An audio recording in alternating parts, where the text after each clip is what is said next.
Hey, isn't it funny how something as small as a minor health scare can change your whole perspective on life? On this channel, sometimes we talk about strategies to apply product thinking to live a more healthy, wealthy, connected, fun life, but this isn't going to be a typical video.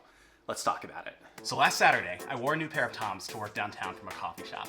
And just a quick note, this video isn't endorsed by Toms, but Tom, if you're watching, I'd love to chat.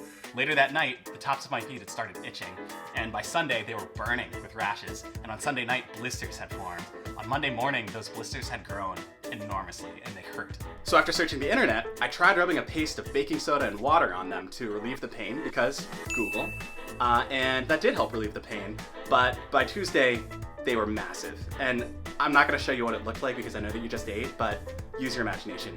It was gross. And the funniest part of this is, this entire time I'm working from home and FaceTiming with family and friends, so to them I'm just the same smiling guy with a camera and lighting and good audio quality, if I may add.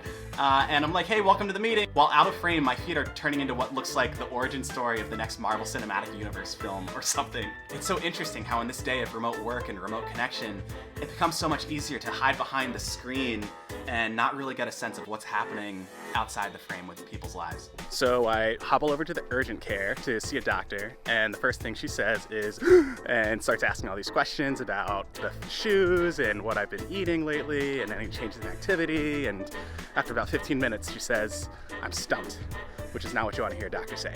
And she's so worried that she had me drive immediately across town to an emergency urgent care, and I think her exact words were, I don't want to take any risks because it could mean, well, let's not go there yet. Which is, again, not the kind of thing you want to hear a doctor say. So there I sat, driving in I-90 evening traffic, thinking, is this how it all happens? And if it is, what does that mean for my life? Like, am I happy with the way that life's turned out? Sure, I'm healthy. Well, like, mostly healthy. I've had a great career, I have an amazing family, I have an incredible group of friends I call my chosen family. I've loved and I've lost and I've loved again.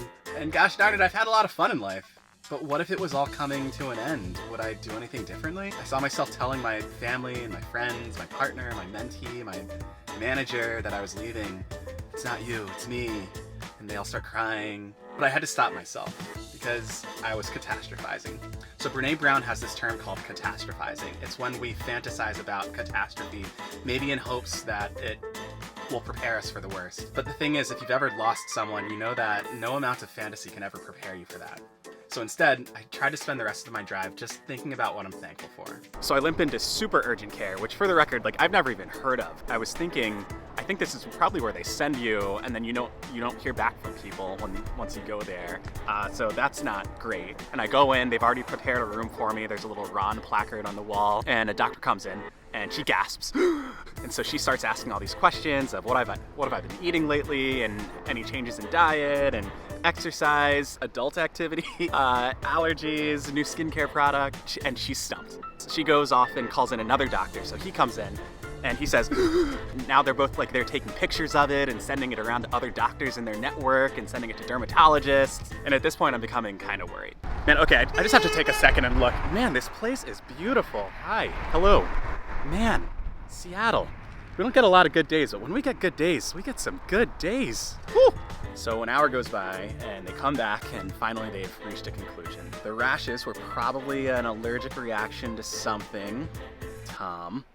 And then when I put baking soda on them, which is usually a good thing to do in this situation, it actually might have caused an alkaline burn. Oops. So they drained 2 of the big blisters, bandaged me up, and sent me on my way. So I'm not dead yet. My feet are doing okay, still a little sore, a couple blisters still remain, but they're above my ankles so people aren't gasping when I walk by. You know, this whole episode made me think, life is precious and every day is a gift. And if I knew my life was coming to an end soon, I'd probably do things a little bit differently. I'd spend more time with my family and my friends, spend more time seeing the world and experiencing new things. Did I mention I'm going to Europe next week? Stay tuned. I'd slow down and be more present in the moment, grateful for every day that I'm alive and well. And I'd spend more time creating, and this channel is part of how I do that. So roll up your sleeves, because it's gonna get weird. So if you're going through a tough time, remember that maybe it's not the end. Maybe it's just the beginning of a whole new chapter of life. So let's embrace it and make the most of it. All right, and before we go, I just want to thank the sponsor of this unsponsored video, Toms. Do you like itchy feet? Do you like to contemplate mortality and reflect on life's meaning? Then try If this video made you think, then I think you should give it a like. And if you want to see more videos that might make you think, then I invite you to subscribe to the channel. My question of the week, what's your relationship with death? And if you knew it was coming, what would you do differently? Let me know in the comments below. Until next time, love yourself, love those around you. Peace.